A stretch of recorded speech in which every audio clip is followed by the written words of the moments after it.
and welcome to the channel where we talk about all things Weichwarts and chill with friends. My name is Liam and today I want to talk about my 8-door Lycoris Recoil deck profile.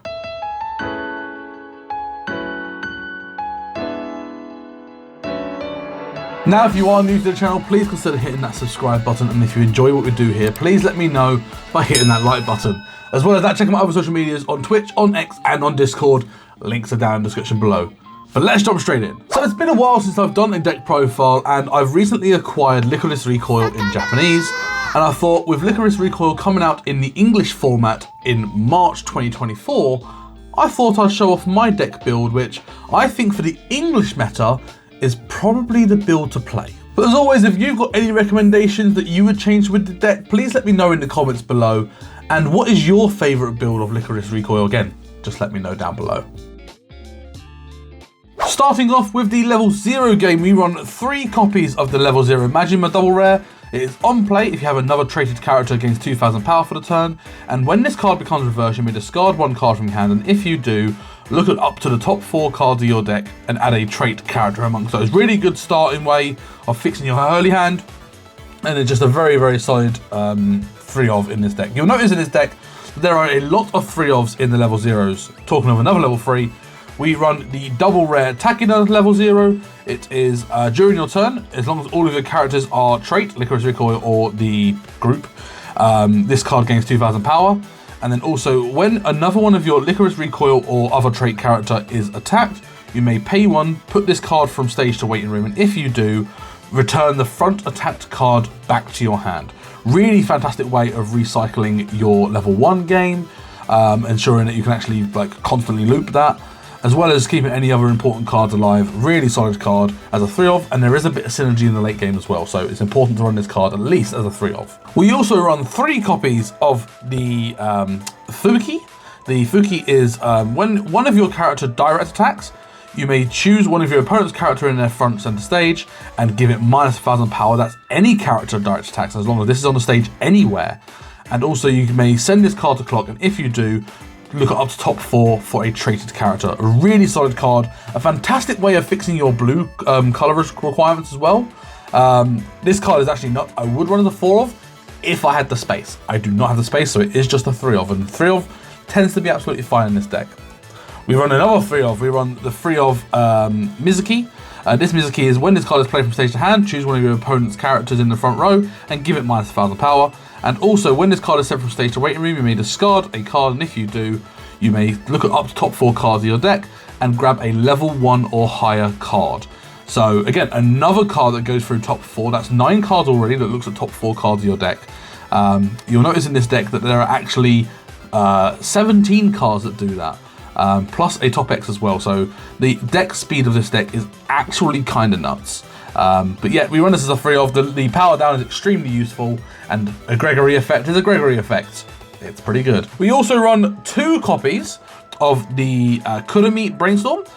When you play a climax in your climax area, you may look at the top 2 cards of your opponent's deck and rearrange them, and it's a pay 1 tap salvage Brainstorm for top 4 cards. Pretty good Brainstorm. The top 2 is pretty good as well, in terms of knowing, whether you want to make sure with your end game, make sure you're hitting that level 0 on top. Really good card. We run out the 2-of. We also run 1 further Brainstorm. We run 1 copy of this Chisato. This card is when you trigger a climax with a door trigger icon or the comeback trigger icon, you must mill the top 4 cards of your opponent's deck, and it is a pay 1 tap self top 4 Brainstorm, which lets you look at the top 3 cards and add a card for every climax you hit. You could run 3 of this. I personally quite like this as a 1-of, especially in 8-door. Plus, I think that the top 3 add a card Brainstorms are really strong. And again, more Brainstorm, more deck speed. We run that card as a 1-of.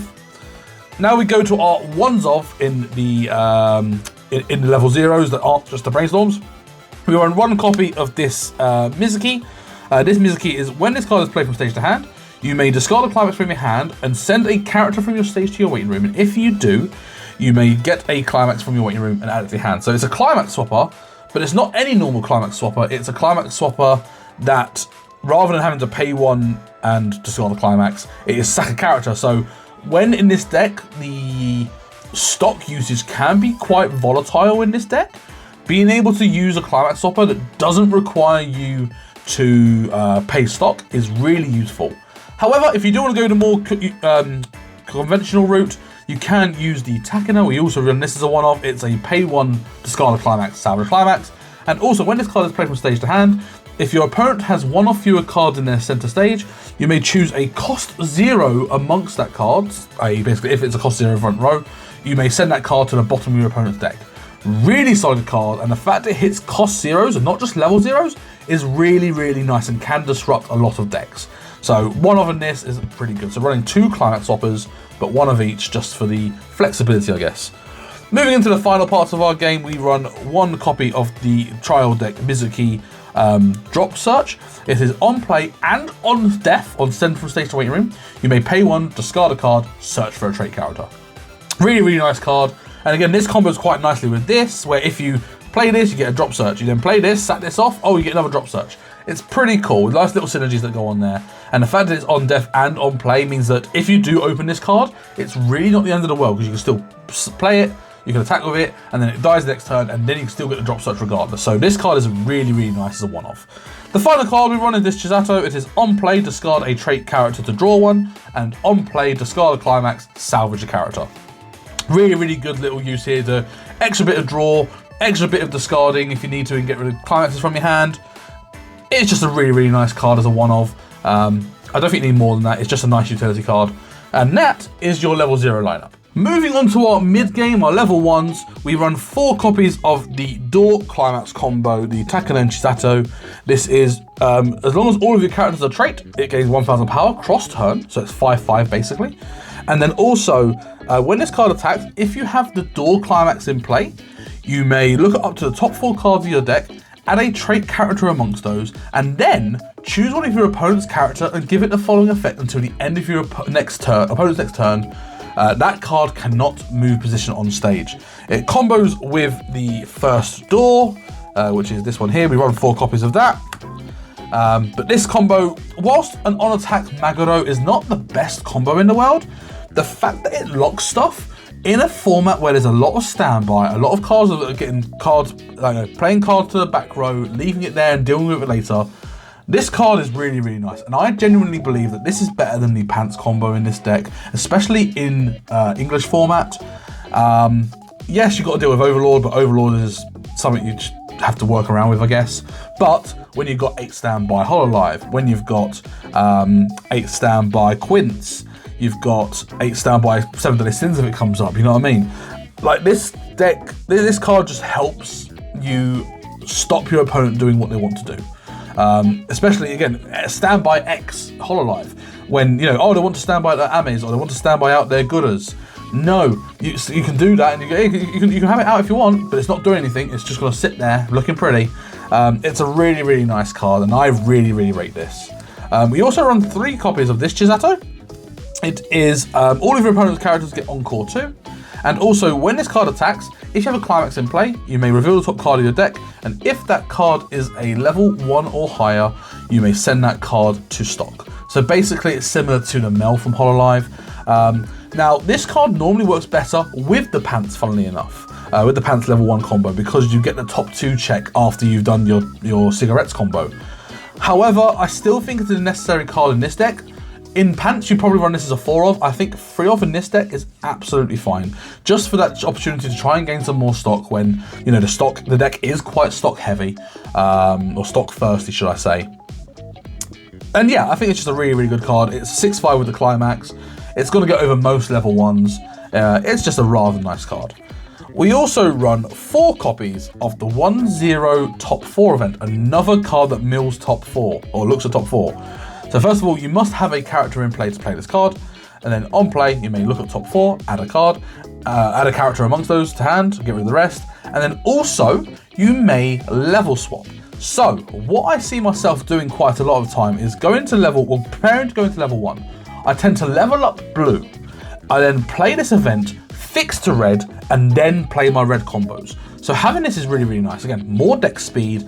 They're basically turning a card in your deck into a character of some form, plus having that flexibility to level swap as well is just really nice. It means that you are not restricted with what you level. You could level one of your level 3 combos. Heck, you could level one of your climaxes if you really, really needed to, and you can fix it with this quite nicely. So yeah, it's a really, really decent card, and yeah, I like this. I say not a lot of people run this card, not a lot of people rate this card. I personally do, and again, it emphasizes the fact that this deck is all about getting through your deck and deck speed. So I run this as a 4 of, and the last card we run is mid-game. It's a level 2. We run the Neg Soul counter. It is a 2,500 level 2 backup, and then also when you use this card's backup, you may pay 1, send a character from your stage to your waiting room, and if you do, choose one of your opponent's characters and give it -1 soul. So yes, it's the -1 soul, nice. Yes, it's a 2/5 backup, nice. Importantly, it is a sack counter, so any cards that do any reversing, looking at you, Ame, this card stops that Ame going off, or any reverse combo, or any reverse effect. This card stops that happening. So just having this as a 1-of to be able to do that and switch those effects off is really, really useful. So a strong recommend as a 1-of. You could run as a 2-of, but I think 1, with the deck speed and the manipulation you've got in this deck, I think 1 is absolutely fine. And moving into our end game, we run 3 copies of the early play Chisato. It is, if you've got 4 or more other characters, this card gets -1 level 1 hand, play at level 2. It's an on-play heal, and also on-play, if you have the JC, or the level 0 Takina rare, this card, if you have that card in your waiting room, this card gains 3,000 power until the end of your opponent's turn. So it becomes an 11k cross turn with a heal. It's just a really good card, and also it's one of your only options for an early play healer in this set. So you have to run it. You have to run it. I think 3 of is absolutely fine. You could run 4 if you really wanted to. You probably would run 4 if you was running the Pants level 1 combo, because cigarettes, having a higher level count in your deck is also very beneficial. In this deck, it's not as beneficial, so actually you get away with just running the 3, and I think that's absolutely fine. Then we move on to our combo. We run 4 copies of the Swimsuit Chisato, and we're also going to put down the 3 copies of the Takina Chisato, along with the 4 door climaxes, which are here. And the reason why I put these together is because they do combo together, and let me go through each one. So I'll start with the Chisato. When this card is played from stage to hand, you may choose a character in your waiting room and return it to hand. Cool, on play salvage. On the end of this card's attack, if you have the climax in play, you may pay 3, discard 1, and if you do, restand this card. Cool, it's a pretty standard level 3 restander. Nothing's too special. The thing that makes it special is the Takina. So the Takina is on play heal as a level 3, and also climax combo. When the climax is played from stage to hand, from hand to stage, you may put a copy of the level 3 Chisato from your hand under this card as a marker. If you do, all of your other characters gain 3,000 power and the following effect. When this card attacks, you mill the top card of your opponent's deck, and if that card is a level 0, deal 1 damage to your opponent. So let me explain how this works. So you've got some really fantastic flexibility on how you could run your end game. You could decide to go triple restand if you've got the stock. Cool. You could decide to go double restand, 1 Takina. You could decide to go 1 restand, 2 Takina. You could decide to go the last card to run in the deck, the top X, with the Takina, or there's all sorts of combos you could do here. But basically, the way that this works is, imagine you had 2 copies of this Takina in play, with the climax combo fulfilled, with 2 of these under as markers, and then you have 1 copy of the Chisato in play. The way that this would work is, you would attack with the Takina, one of the Takinas.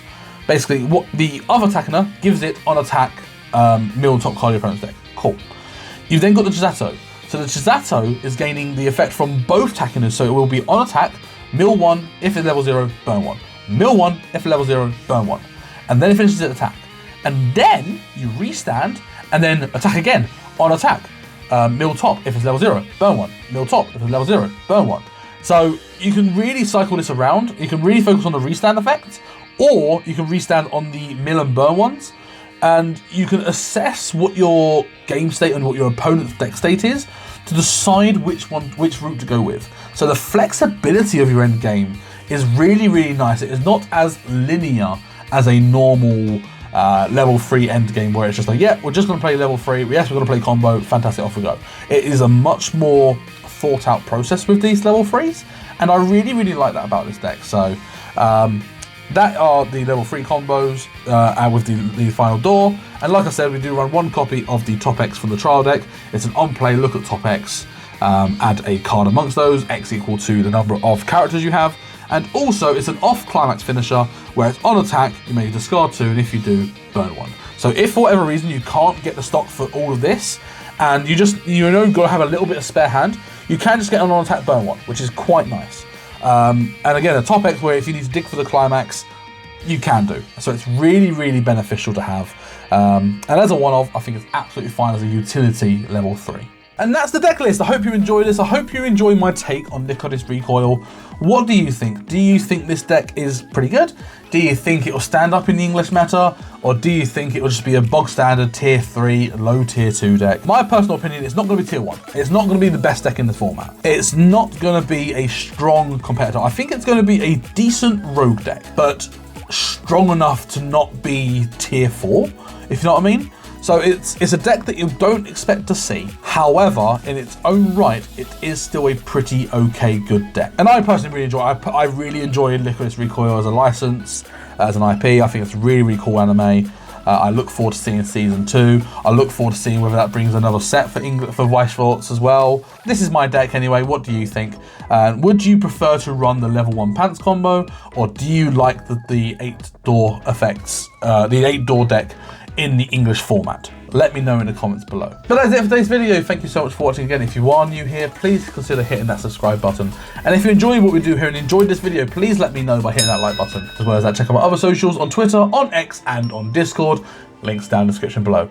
But apart from that, thank you so much for watching. And I look forward to seeing you in the next one. Bye!